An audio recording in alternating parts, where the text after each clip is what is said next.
I ain't going back with you, Dalton. The words hung in the mountain air like smoke from a dying campfire, and I watched Sarah's hands tremble as she gripped the rifle. Her knuckles had gone white against the weathered wood, and those green eyes that had brought light back into my dark world now blazed with a fury I'd never seen before. Dalton's mouth twisted into that cruel smile I remembered too well from town. Now, Sarah, you know that ain't your choice to make. You belong to me, fair and square, bought and paid for, just like any other piece of property.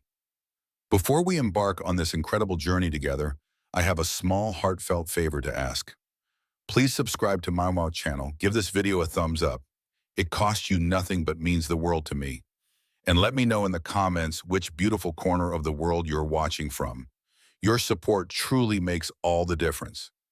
Behind him, 3 men sat their horses with hands resting easy on their gun belts. They knew this dance. They'd done it before, collecting what Dalton considered his due, no matter who got hurt in the process. She's not property, I said, stepping beside Sarah on the cabin's porch. And she ain't going nowhere she don't want to go. Dalton's eyes shifted to me, taking in my stance, the way my hand hovered near my Colt. He was calculating odds, weighing risks. In town, he had the law bought and paid for. Up here in my mountains, there was only justice, the kind that came fast and final. Jack Morrison, he drawled my name like it tasted bitter. Should have known you'd stick your nose where it don't belong. This girl's got papers with my name on them, legal and binding. Sarah's breath caught beside me, and I felt a tremor run through her small frame. Whatever those papers said, whatever devil's bargain had brought her to my mountains 6 months ago, I knew one thing certain as sunrise. I'd die before I let this snake drag her back to whatever hell she'd escaped. The wind picked up, whistling through the pines, carrying the scent of coming snow. Winter was settling into the high country early this year, and these men should have been heading back to town while the passes were still clear. But greed made men foolish, and Dalton's greed ran deeper than most. Sarah, I said quietly, never taking my eyes off Dalton, get inside the cabin. No. Her voice was steady now, stronger. I'm staying right here with you, Jack. That's when I knew. Whatever happened next, we'd face it together.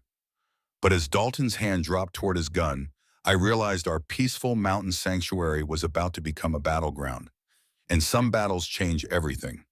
How did we get to this moment, you might wonder, with guns drawn and love declared on a mountain that most folks couldn't even find on a map? It started 6 months ago with the worst blizzard anyone could remember hitting the Colorado Rockies in late spring. I was checking my trap lines when I found her. A girl no bigger than a minute, half frozen and clutching a carpet bag like it held her last hope on earth. At first, I thought she was dead. She lay crumpled in a snowdrift beside the old mining trail, her Eastern dress torn and muddy, dark hair plastered to her skull. But when I rolled her over, those green eyes fluttered open and locked onto mine with the most desperate, terrified look I'd ever seen. Please, she whispered through blue lips, don't let them find me. Now, I'd been living alone on my mountain for nigh on 8 years. After what happened at Antietam, and then losing Mary and the baby to fever, I'd had my fill of people and their troubles. My cabin was 5 miles from the nearest soul, and that's how I liked it. But something about this girl, maybe it was the way she tried to curl into herself despite the cold, or how her small hands shook as she gripped my coat, made me scoop her up without a second thought. Easy now, I murmured, surprised by how light she felt in my arms. You're safe. She'd passed out again by the time I got her to the cabin, and it took 3 days of careful nursing before she could sit up and tell me her name. Sarah Elizabeth Hawthorne, formerly of Boston, Massachusetts. 22 years old, orphaned at 16, and sold by her uncle to settle his gambling debts to a man named Thaddeus Dalton. Sold, she said the word like it burned her tongue. Like I was livestock.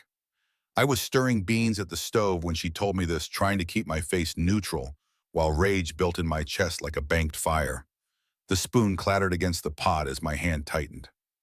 This Dalton, I said carefully. He the one you were running from? Her laugh held no humor. Running, Mr. Morrison. I escaped. There's a difference. She told me about the stagecoach ride west, about Dalton's plans for her, about jumping from the coach during the blizzard and running blindly into the mountains. She'd rather freeze to death than become what he intended to make her. That's when I knew Sarah Hawthorne wasn't just another trouble to turn away from Ma's door. She was a fighter worth fighting for. Those first weeks, Sarah moved through my cabin like a ghost who wasn't sure she deserved to haunt the place. She insisted on earning her keep, despite my protest that she was still recovering. Every morning I'd wake to find her already at the stove, coffee brewing and biscuits browning in the Dutch oven. She attacked the accumulated dust and disorder of 8 years of bachelor living with a determination that bordered on fierce. "You don't have to do all this," I told her one morning, watching her scrub my kitchen table until the old pine gleamed. She paused, tucking a strand of dark hair behind her ear. In the weeks since I'd found her, some meat had returned to her bones and color to her cheeks. She was prettier than I'd first realized, with a delicate face that spoke of good breeding and better breeding. "Mr. Morrison," she said formally. She still called me that, despite my asking her to use my Christian name. "I won't be a burden. I can work for my food and shelter." That ain't what I meant, and you know it. But she'd already moved on to sweeping, her mouth set in a line I was learning meant the subject was closed. The truth was, I'd grown accustomed to her presence faster than I cared to admit. After years of silence, broken only by wind through the pines and the occasional call of a hawk, the soft sounds of another person moving through my space felt like music I'd forgotten I missed. She hummed while she cooked, old hymns mostly, her voice sweet and pure. She read aloud from the few books I own, her Boston accent giving new life to familiar words. And when she laughed at something I said, which happened more often as the days passed, it felt like sunshine breaking through winter clouds. But I could see the way she startled at unexpected sounds, how she positioned herself near windows where she could watch the trail. She was healing, but healing scared. One evening as we sat by the fire after supper, she finally asked the question I'd been dreading. "What do you know, Jack?" She'd finally started using my name. "What will you do when Dalton comes looking for me?" I'd been whittling a new handle for my axe, and the knife stilled in my hands. "What makes you think he'll come?" "Because men like Thaddeus Dalton don't give up what they consider theirs." She stared into the flames. "He paid good money for me, and he'll want a return on his investment."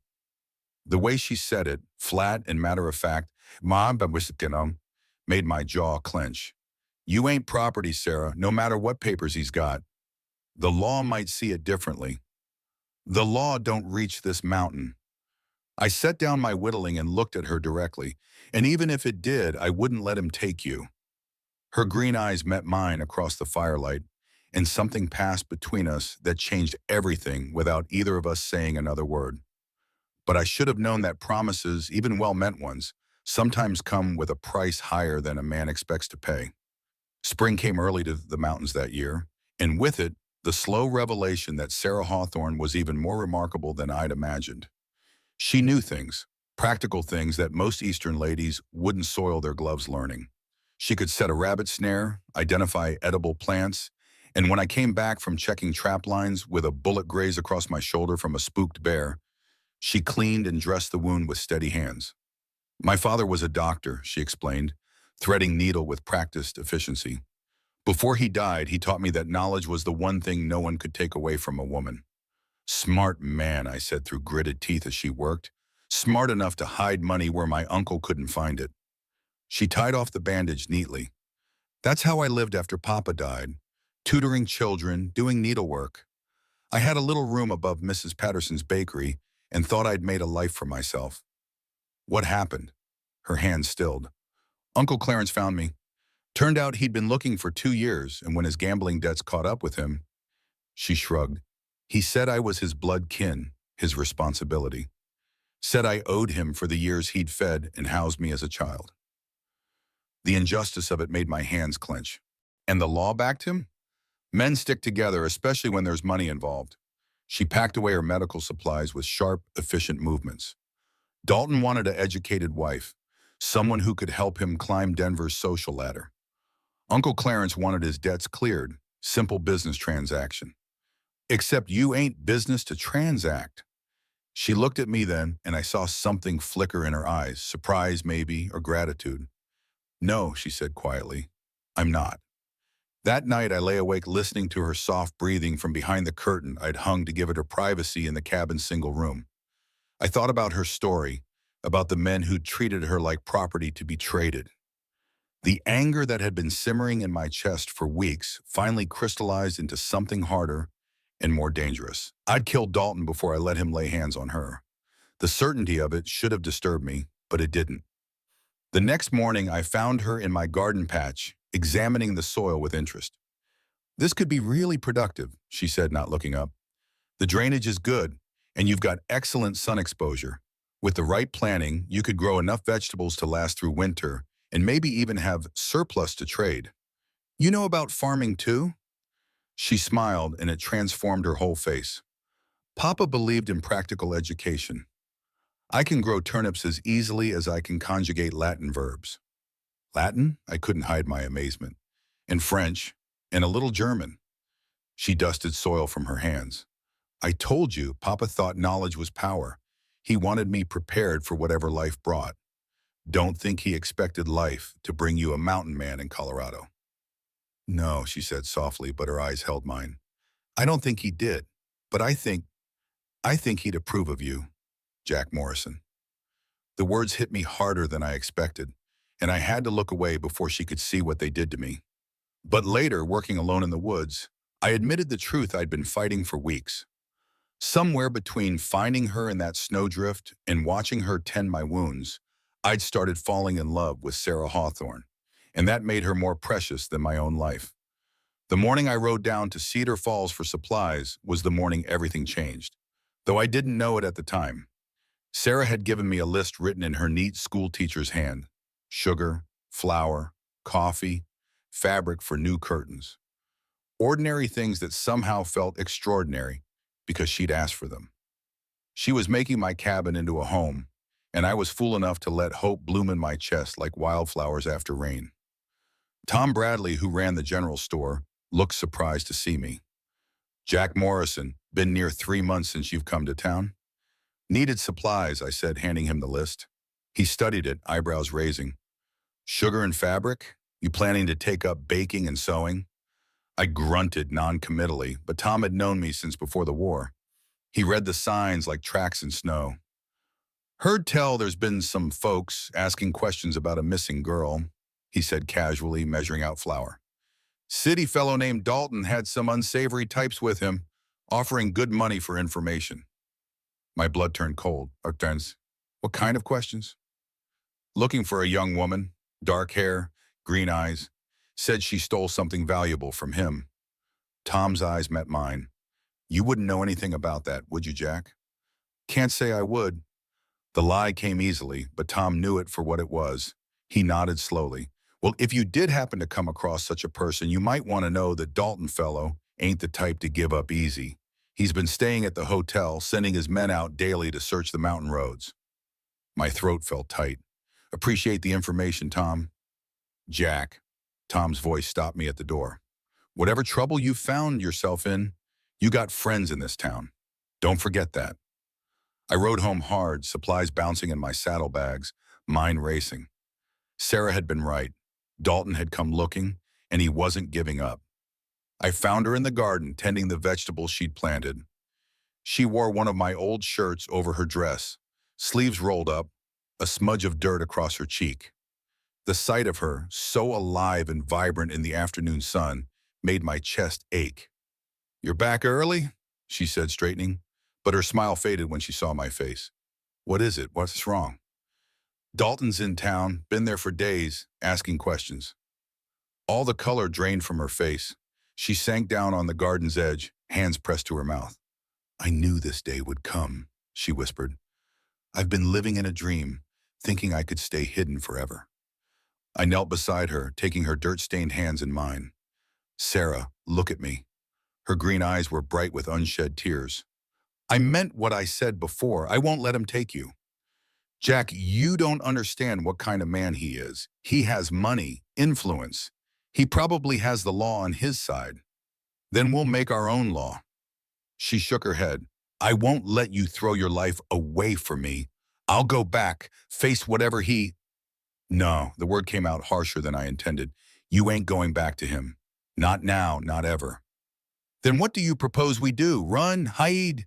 Keep looking over our shoulders for the rest of our lives. I looked at her, this brave, fierce woman who'd survived being sold like cattle and never lost her dignity, and made a decision that would change both our lives forever. We get married. Sarah stared at me like I just suggested we sprout wings and fly to the moon. Married? She repeated faintly. Tomorrow. Old Pastor Mackenzie would do it, and Tom Bradley would stand witness. The plan was forming in my mind even as I spoke. A married woman's got more legal protection than a single one. Makes it harder for Dalton to claim you. Jack, you can't be serious. Marriage is forever. Would that be so terrible? The question slipped out before I could stop it, and I saw her eyes widen. She rose from the garden's edge, pacing to the cabin's porch and back. You're talking about sacrificing your freedom to save me from a man I should have been strong enough to fight on my own. You did fight him. You risked death to escape. And now I'm asking you to risk your life to protect me. She shook her head. It's not fair, Jack. You didn't ask for this trouble. Maybe not, but it's mine now. I stood facing her across the small garden we'd built together. Sarah, these past months, they've been the best I've known since before the war. You brought something back to life in me that I thought was dead and buried. Her breath caught. Jack, I know it's not fair to put this on you when you're scared and running. I know you got every right to see marriage as just another kind of prison after what you've been through. I took a step closer. But I'm not Dalton. I'm not your uncle. I'm just a man who's found something precious and doesn't want to lose it. Tears spilled down her cheeks. You don't know me. Not really. I've been living in your house, cooking your meals, but you don't know who I am beneath the gratitude and the fear. Then tell me. She wiped her cheeks with shaking hands. I'm angry, Jack. Angry all the time. At my uncle for selling me, at Dalton for buying me, at every man who thinks women are property to be owned. Some days I wake up wanting to burn the whole world down. Good, I said, and she looked startled. You should be angry. What they did to you was wrong, and anger keeps you fighting. I have nightmares about what would have happened if I hadn't escaped, about what Dalton planned to do to me. Her voice broke. How could you want someone so damaged? I closed the distance between us, taking her face gently in my hands. Sarah Elizabeth Hawthorne, you are the strongest person I know. You survived being orphaned, being sold, being hunted. You jumped from a moving stagecoach into a blizzard rather than submit to a life you didn't choose. That's not damage. That's courage. And if I married you, what then? Do I become your property instead of his? You become my partner, my equal. I looked into those green eyes that had haunted my dreams. My choice, freely made, just as I hope I'd be yours. She was quiet for so long, I thought I'd lost her. Then so softly I almost missed it, she said, I care for you, Jack, more than I ever thought I could care for anyone. But I'm scared of what caring might cost you. Let me worry about the Tata. That evening, as we sat by the fire, she finally gave me her answer. Yes, she said simply, I'll marry you. But not just to escape Dalton, because I want to. Because in all this fear and running, you've shown me what it means to be truly safe with another person. I should have felt victory. Instead, all I felt was the terrible weight of responsibility. Because tomorrow I was going to make Sarah Hawthorne my wife. And that meant I'd die before I let anyone hurt her. We rode to town before dawn, Sarah wearing her only good dress and me in my cleanest shirt, both of us trying to pretend this was a normal wedding instead of a desperate gambit. Pastor Mackenzie asked no questions when I knocked on his door, just nodded when I explained we needed to be married quickly and quietly. Tom Bradley was there within the hour, bringing his wife Martha to stand witness and carrying a bouquet of wildflowers he'd picked from behind the store. Every bride needs flowers, Martha said firmly, pressing them into Sarah's hands. The ceremony took place in the pastor's tiny parlor, with morning light streaming through lace curtains and Sarah's hand trembling in mine as we spoke the words that bound us together. Do you, Jack Morrison, take Sarah to be your lawfully wedded wife, to have and to hold, in sickness and in health for richer or poorer, as long as you both shall live? I do. And do you, Sarah Elizabeth Hawthorne, Take Jack to be your lawfully wedded husband, to have and to hold, in sickness and in health, for richer or poorer, as long as you both shall live." Her voice was steady as she answered, "I do." When Pastor Mackenzie pronounced us man and wife, the kiss Sarah and I shared was soft, tentative, full of promises we weren't sure we'd live long enough to keep. "Well now," Tom said afterward, pumping my hand, "congratulations to you both. I'll file the papers with the county clerk today. Make it all legal and proper." Martha hugged Sarah with genuine warmth. "You've got yourself a good man, dear. Jack's got more honor in his little finger than most men have in their whole bodies." We were walking back to our horses when Dalton found us. He stepped out from behind the general store like a snake from behind a rock, flanked by two of his men. He looked exactly as I remembered from our brief encounter months ago. Well-dressed, clean-shaven, with cold eyes and a smile that never reached them. "Well, well," he said smoothly, "if it isn't my runaway bride." Sarah pressed closer to my side, and I felt the tremor that ran through her. "She's not your anything," I said evenly. "She's Mrs. Morrison now, legal and binding." Dalton's smile widened. "Is she now? How convenient. But you see, I have documents that say otherwise. Bills of sale, debt transfers, all properly notarized and witnessed." He pulled a folded paper from his coat pocket. "According to the law, Sarah Elizabeth Hawthorne belongs to me until her late uncle's debts are satisfied. Marriage or no marriage. Those papers ain't worth the ink they're printed with," Tom Bradley said, stepping up beside us. "A person can't be owned in America." "Can't they?" Dalton's laugh was unpleasant. "Tell that to all the indentured servants working off their families' debts. Tell that to anyone unfortunate enough to owe money to the wrong people. The law is quite clear on the matter of debt settlement." Sarah's hand found mine, gripping tight. "Jack," she whispered, "maybe I should—" "No." I stepped in front of her, facing Dalton squarely. "You got something to say to my wife, you say it to me." "Your wife," Dalton mused, "ran away with property that belongs to me. That makes you an accessory to theft, Morrison. I could have you arrested." "You could try." The silence stretched between us like a taut wire. Dalton's men shifted restlessly, hands drifting toward their guns.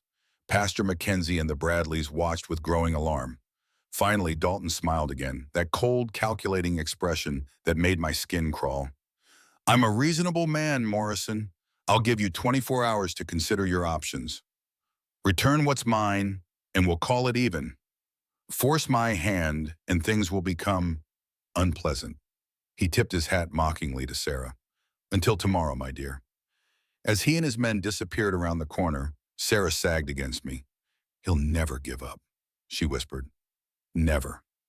The ride back to the cabin was silent, both of us lost in thoughts too dark to share. Sarah sat her horse with the rigid posture of someone expecting attack from any direction, while I found myself studying every tree, every rock formation, every place an ambush might wait, 24 hours. Dalton's deadline hung over us like storm clouds gathering on the horizon. Once home, Sarah changed into her work clothes and threw herself into furious activity, sweeping floors that didn't need sweeping, reorganizing supplies that were already organized. I recognized it for what it was, the need to do something, anything, when everything felt hopeless. "Sarah," I caught her hands as she scrubbed the same pot for the third time. "Stop." "I can't stop, Jack. If I stop, I'll think about what's going to happen tomorrow and I'll fall apart." "Then let's talk about what we're going to do tomorrow." She looked at me with eyes full of despair. "What can we do? He has papers. He has the law on his side. He has papers that say you owe him money. He doesn't have you. For how long? How long can we keep running? How long before someone gets hurt because of me?" I pulled her into my arms, feeling how she fit perfectly against my chest. "Nobody's getting hurt. I won't let that happen." "You can't promise that." Her voice was muffled against my shirt. "Jack, I've been thinking. Maybe I should go with him. End this before it gets worse." The words hit me like a physical blow. "No, absolutely not. Listen to me." She pulled back, gripping my shirt. "If I disappear again, he'll follow, but this time I'll lead him away from you. away from Cedar Falls and all the innocent people who've helped us. And then what? You think he'll just let you go when you've caused him this much trouble? Her silence was answer enough. Sarah, look at me. I tilted her chin up. I married you today, not just to protect you from Dalton, but because I love you. You understand? I love you, and I'm not letting you sacrifice yourself for anyone, including me. Tears spilled down her cheeks. I love you too. That's why I have to go. No, that's exactly why you have to stay and fight. We spent the evening preparing for siege. I cleaned my guns, checked ammunition, positioned rifles at strategic windows. Sarah gathered medical supplies, food, water, everything we'd need if Dalton decided to simply wait us out. But as we worked, I was thinking about something else entirely. Tom Bradley's words from earlier kept echoing in my head. You got friends in this town. Sarah, I said finally, what if we didn't run? What if we stayed and made Dalton come to us? He'll come with his men. You saw them, they're killers. Maybe, but they're also strangers in a place where I've got friends, where people know me and trust me. She paused in her packing. What are you thinking? I'm thinking Dalton's used to intimidating people in places where he's got influence. Up here, he's just another Eastern dandy with more money than sense. Jack, these aren't gunfighters you're talking about facing down. These are Tom Bradley and Pastor Mackenzie and Martha. Good people who don't deserve to be caught in the middle of our fight. Good people who won't stand by and watch a woman be dragged off against her will. I could see her turning it over in her mind, weighing risks, calculating odds. It's dangerous, she said finally. Everything worth doing is dangerous. That night, we lay in bed as husband and wife for the first time, holding each other in the darkness. Neither of us slept much, but we didn't need to talk. We'd made our choice. When morning came, we'd face Dalton together. Dawn brought them up the mountain trail like wolves scenting blood. I'd been awake since before first light, positioned at the cabin's front window with my rifle ready. Sarah sat at the kitchen table, outwardly calm, but with tension radiating from every line of her body. We'd agreed she would stay inside until this was finished, one way or another. Dalton rode at the head of 4 men, all armed, all wearing the kind of expressions that said they'd done this before. They pulled up just outside rifle range, close enough to talk, far enough to avoid an easy shot. Morrison, Dalton's voice carried clearly in the morning air. Time's up. Send the girl out and we'll be on our way. I stepped onto the porch, rifle held casually but ready. She's not going anywhere with you, Dalton. Don't make this harder than it has to be. I've got legal papers. And I've got a legal wife. The marriage certificate's filed with the Mafaidish, the county clerk. Dalton's laugh was ugly. A forced marriage to avoid a legitimate debt? No court in the country would uphold it. Behind him, his men spread out slightly, not quite an attack formation, but moving toward one. I calculated distances, cover, angles of fire. 4 men was long odds, but the cabin was well built, and I knew every tree and rock on this mountain. That's when I heard them. The sound of horses coming up the trail from town. Not the careful approach of hunters, but the steady pace of men with righteous purpose. Tom Bradley appeared first, riding his big bay gelding and carrying a shotgun across his saddle. Behind him came Pastor Mackenzie, the banker Holbrook, young Doc Peterson, and 6 other men from Cedar Falls. Even old Pete Garrison had made the ride, despite his arthritis and his sworn oath never to touch another weapon after Gettysburg. They formed a rough line between Dalton's group and my cabin, and suddenly the odds didn't look so bad. Morning, Jack, Tom called out, never taking his eyes off Dalton. Thought you could use some company today. Much obliged, Tom. My chest felt tight with gratitude. Though this ain't your fight. Any fight over a woman's freedom is every decent man's fight, Pastor Mackenzie said firmly. Mr. Dalton, I suggest you and your men move along. Dalton's face had gone red with fury. This is outrageous. I'm operating within the law. Whose law? Banker Holbrook spoke up. I've had a chance to examine those papers of yours, Mr. Dalton. Interesting how they were all notarized on the same day by the same man. Convenient how that notary happens to work for your lawyer. What are you implying? I'm saying those papers look mighty suspicious to anyone who knows what to look for. Holbrook's voice was steady as stone. I'm saying I'd be real interested to see what a federal judge makes of your debt collection methods. You have no authority here. Actually, Doc Peterson said, pulling a folded document from his coat. We do. Federal marshal's warrant, sworn out this morning, based on witness testimony about human trafficking. I saw Dalton's face go pale. Behind me, I heard Sarah's sharp intake of breath. That's right, Tom Bradley said with grim satisfaction. Turns out selling people to pay debts is still against federal law, no matter how fancy your paperwork is. Dalton's hand dropped toward his gun. This is absurd. I won't be threatened by a bunch of small-town. Easy now. My rifle came up to my shoulder. Around the semicircle, 10 other weapons followed suit. Wouldn't want anyone to do something they'd regret. The silence stretched like a bowstring about to snap. Finally, one of Dalton's men spoke up. Boss, maybe we should head back to town, talk to some lawyers. But I could see in Dalton's eyes that he'd passed the point of reason. What happened next unfolded like a nightmare in slow motion. Dalton's face twisted with rage and humiliation. Here he was, a man accustomed to buying whatever he wanted, faced down by mountain folk who refused to be bought or intimidated. His hand moved toward his gun with the jerky motion of someone who'd let pride override good sense. Dalton, don't, I shouted, but it was too late. The first shot came from one of his men, a nervous kid who probably meant to fire a warning shot but sent his bullet whistling past Tom Bradley's ear instead. After that, everything exploded into chaos. I put a round into the kid's shoulder, spinning him off his horse. Tom's shotgun boomed, and another of Dalton's men went down screaming, clutching his leg. Pastor Mackenzie, God bless him, was shouting for everyone to stop shooting while simultaneously working the lever on his Winchester. But Dalton himself had his sights set on only one target, me. He spurred his horse straight at the cabin's porch, firing wildly, his bullets splintering the logs around me.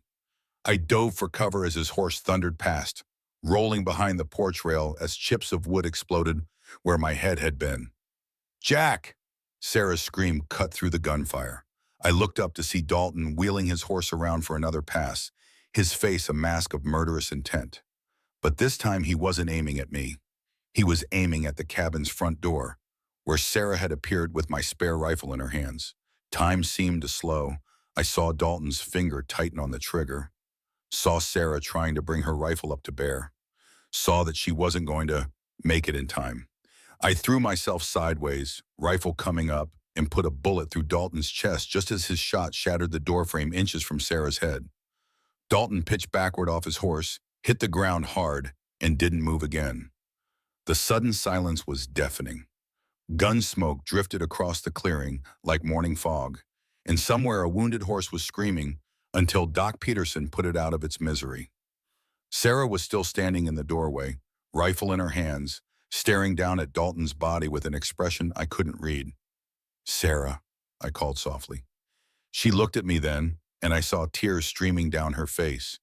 Not tears of grief, but of something that looked like relief so profound it was almost painful to witness. Is he dead? She asked. I nodded. She set down the rifle, walked to where Dalton lay in the dirt, and stood looking down at him for a long moment. 5 years, she said quietly. 5 years I've been afraid of this man. Afraid of what he'd do to me, what he'd make me become. She looked up at me. I'm not afraid anymore. Tom Bradley was seeing to his wounded men. Both would live, though they'd be spending some time in the territorial prison. The federal marshal's warrant Doc Peterson had brandished was real enough, though it had taken some creative interpretation of federal law to get it issued. Funny thing about human trafficking laws, Doc said with a wry smile. They tend to make judges real cooperative when you explain them properly. As we dealt with the aftermath, burying Dalton, tending wounds, giving statements to the territorial marshal who arrived the next day, I watched Sarah slowly transform before my eyes. The fear that had shadowed her since the day I found her in the snow was gone, replaced by something stronger and brighter. She moved with new confidence, spoke with new authority, smiled with genuine joy instead of careful gratitude. On our third night as husband and wife, as we sat by the fire in our bullet-scarred cabin, she finally told me what she'd been thinking during those moments when Dalton lay dying in our yard. I kept expecting to feel guilty, she said. He was a human being after all, whatever else he was, but all I felt was free. 3 days later, everything changed again. The letter arrived with the weekly mail delivery, and I knew before Sarah opened it that our peaceful interlude was about to end. Her face went white as she read, her hands shaking so badly the paper rustled like autumn leaves. "What is it?" I asked, though I dreaded the answer. "It's from a lawyer in Denver." Her voice was barely a whisper. "Dalton had a business partner, a man named Marcus Holloway. He's claiming ownership of Dalton's assets, including me." The paper slipped from her fingers and fluttered to the floor. I picked it up, scanning the formal legal language that amounted to the same threat we'd just escaped. "This Holloway," I said, "he can't seriously think—" "He can, and he does." Sarah sank into a chair, all the life drained out of her. "Jack, it's never going to end. There will always be another man with papers, another legal claim. I'll spend my whole life running from one slaver to the next." "No." I crumpled the letter in my fist. "We ended it when we put Dalton in the ground." "Did we? Or did we just make it worse?" She looked at me with eyes full of despair. "How many good men have to risk their lives because of me? How many friends have to take bullets meant for someone else?" Before I could answer, she was on her feet, moving toward the door with sudden purpose. "Where are you going?" "To pack, to leave before anyone else gets hurt because of my troubles." I caught her arm gently but firmly.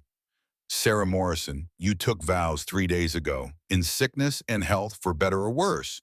You planning to break those vows at the first sign of trouble? I'm trying to keep you alive, and I'm trying to keep us together." I pulled her close, feeling the tremor in her small frame. "Listen to me. We can face whatever comes as long as we face it together. But the minute you run, the minute you give up on what we've built here, then men like Dalton and Holloway win. And if they kill you, do they win then too? They won't kill me. You can't know that."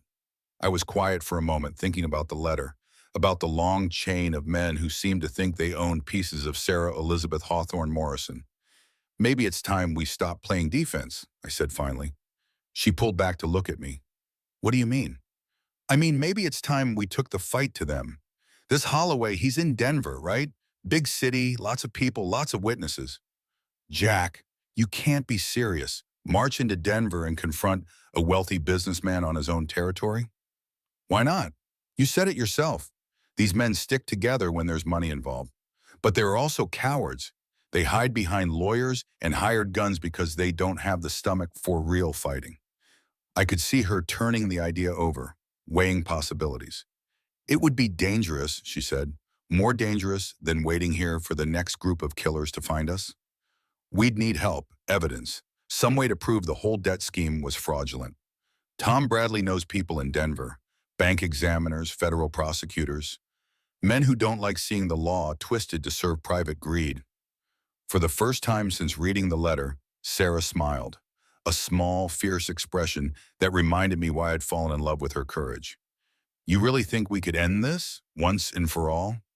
"I think we can try." She nodded slowly. "Then let's pack for Denver."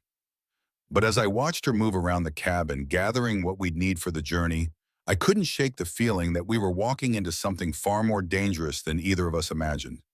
Denver in autumn was a city of contradictions, gleaming new buildings rising beside ramshackle mining camps, wealthy businessmen in silk hats sharing streets with dust-covered prospectors.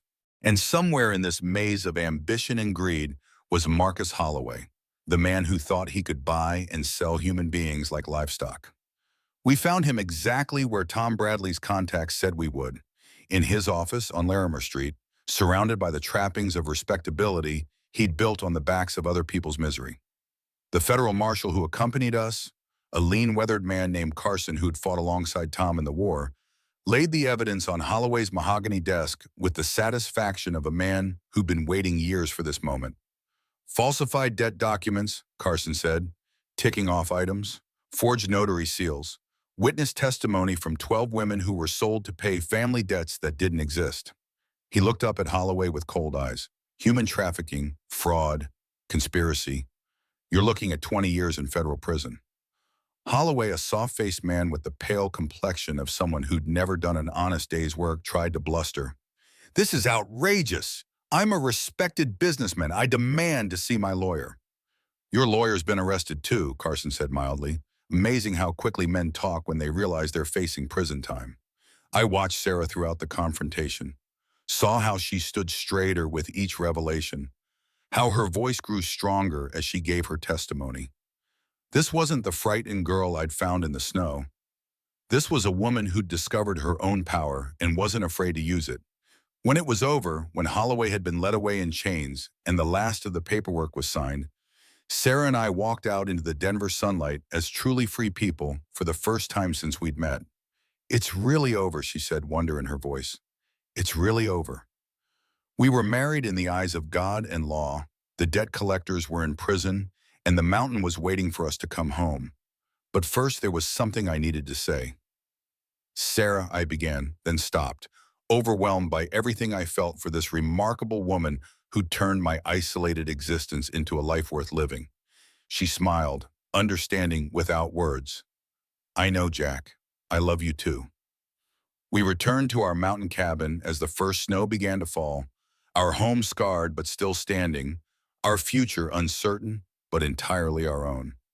Sarah threw herself back into the business of making our house a home, planning next year's garden, sewing new curtains, teaching me to read the books she'd brought from Boston.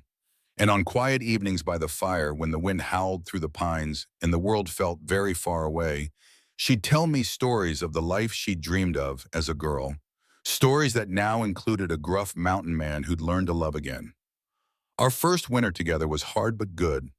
Sarah proved as capable with trap lines and wood cutting as she was with cooking and sewing. When spring came, we planted twice the garden we'd had before, and by summer we were trading surplus vegetables with the folks in Cedar Falls. Tom Bradley stood godfather when our first child was born, a daughter with Sarah's green eyes and stubborn chin. We named her Hope because that's what Sarah had given me when I'd stopped believing in second chances. As I write this, Hope is learning to walk between the kitchen table and her mother's arms, babbling in that half-language babies use to explain their observations about the world. Sarah is teaching her letters alongside numbers, because education is still the one thing no one can take away. Sometimes on clear days, I ride to the high meadow where I first saw Sarah's courage shine through her desperation. I think about how close we came to never finding each other, how many small choices and chance encounters had to align perfectly to bring her to my mountain and me to the realization that love was worth fighting for. The past is behind us, buried with the men who tried to own what couldn't be owned. The future stretches ahead like an unmarked trail, full of possibilities we'll discover together. And if you're out there facing your own mountains to climb, your own battles to fight, remember this. Sometimes the most beautiful love stories begin in the darkest places, between the most unlikely people, when someone finally decides that some things, some people, are worth everything. Because in the end, that's what love really is. The willingness to fight for each other against whatever the world throws your way, and the faith that together you can weather any storm. Don't forget to subscribe, hit that like button, and tell me in the comments which part of this story touched your heart the most. Until next time, keep believing in the power of love to transform even the most broken lives into something beautiful.